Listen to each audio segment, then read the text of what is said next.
Okay, real good. So we're still talking about the different types of math that you're going to be responsible for on the business and finance portion of the Florida contractors exams.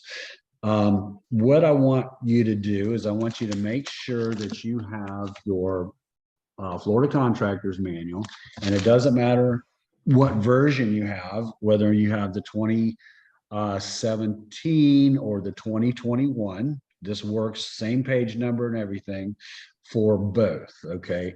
We're going to be in chapter 4. Chapter 4 is about bonding. All right. So make sure that you go to chapter 4 in the Florida Contractors Manual. All right. So make sure that we're all on the same page right here. Yep. Okay. So I want to start. Chapter 4 is all about insurance and bonding. And I'm not really going to go to the insurance side of it. That's going to be important for you to know, and you can get that elsewhere on another, on another video or in person with somebody, or just read, all about the different types of insurance, first 11 pages of that chapter. But what I want to do is I do want to summarize for you a little bit about the different types of bonds, because a lot of people are unsure about bonds and what they are and how they work and so on and so forth. So we're gonna talk about this a little bit, and then we're going to calculate the cost of one. So that's where the math portion comes in. So if you want to skip, half of the first half of this, if you already know all about bonds, you want to go straight to the math, then you can do that. But let's see here. Let me just, okay. So I'm on page 4-13, 4-13. And I'm at the top. Let me just make sure both of these books, the 2017 and the 2021, are in sync, and they are.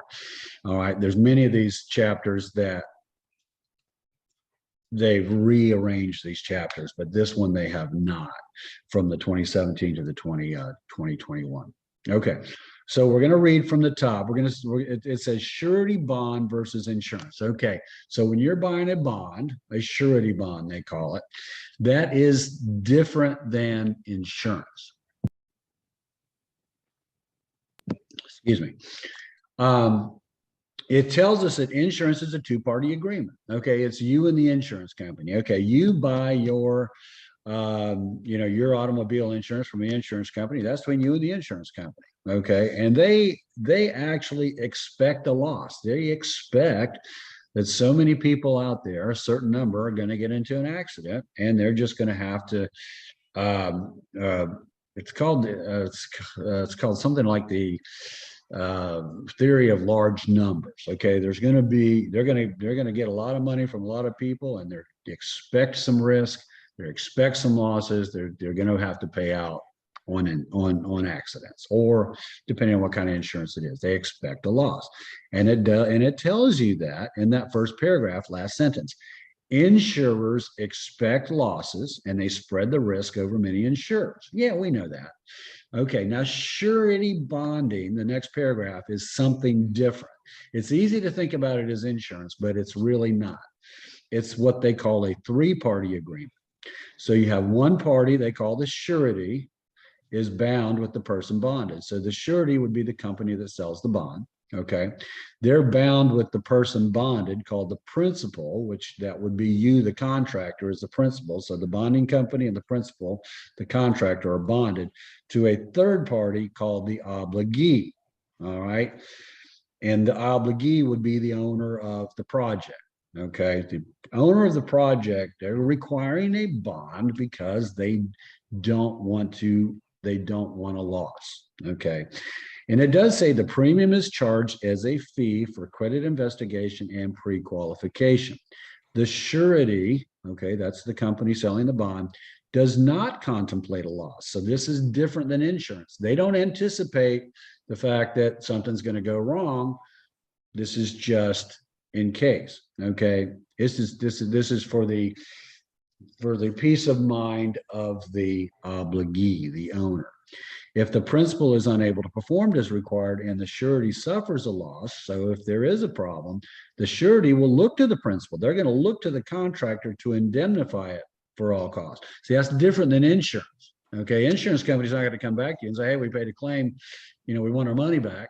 No, they're just going to pay the claim. Now, your rates might go up, but still, that's insurance.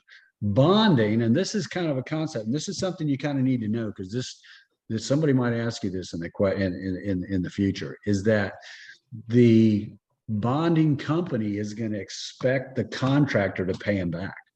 All right. Just because you buy a bond doesn't mean you're home free if something goes wrong.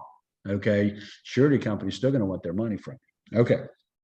So wire bonds required, protects, it's in the middle of the page there. It protects the owner. Surety bonds are required for contractors performing public and private work in order to protect the funds of the taxpayer or the private owner. Okay.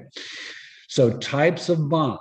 It says there's 6 types of bonds: bid, performance, payment, conditional payment, maintenance bond, and supply bond. We're not going to go into each individual one, and you can read about those. We're going to talk about the main 3 types. The first one is called a bid bond. All right. So what is a bid bond? Okay. Well, it says the bid bond is a guarantee that if the contractor is awarded the bid, he or she will enter into the contract at the price stipulated in the bid proposal and will provide the required performance and payment bonds. Okay, so that's a bid bond. So think about this. You're submitting a bid, okay, on a large project, and the owner of the project and the architects and everybody, they're looking at your bid and they're pouring through your bid and they're saying, okay, they're spending time. They have an investment in time by looking at your bid. Well, they want to know that if they award you the project, you're going to, you're in. Okay. You're not just going to back out and say, no, thank you very much. So they might require you to post a bid bond to submit the bid. All right. To make sure that, that you're going to enter into the contract. And then if there's a performance or a payment bond, you're going to supply those. Okay. And that's called a bid bond. All right.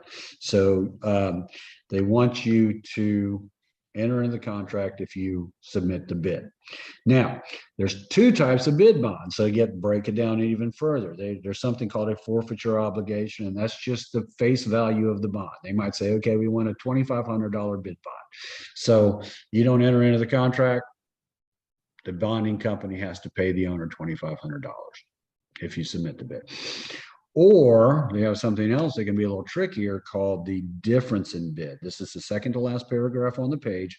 The second obligation is a difference in bid guarantee, which states that if you are the low bidder and you do not enter into the contract according to the bid documents, then you have to pay the difference between your bid and the next qualified responsible bidder. Okay, and then it's usually limited to an amount not to exceed a stipulated price. But that's called a difference in bid. So you got your bid bond, then you got your forfeiture obligation, and then you have your difference in bid. So there's 2 types of bid bonds. Okay, so we did bid bonds. Now we're going to look at performance bonds. Okay, at the top of 4-14. Again, it's just like what it says. It guarantees a contractor will perform the work according to the contract terms. That's a performance bond. And then you have a payment bond. Does that guarantee that you will get paid? Not necessarily. What they really are worried about is contractors paying their subcontractors and suppliers. All right, material suppliers. Maybe you've heard about that in the past, that a contractor got paid and didn't pay his subs or didn't pay for the materials. Happens every now and then. Okay, but a payment bond protects the owner of the property, of the project. It makes sure, it ensures, all right, that the subcontractors and the material suppliers aren't going to be coming back to the homeowner or the project owner and saying, hey, we never got paid, because there's a payment bond on it. All right. So there you go. You got your bid and you have your performance and you have your payment bond.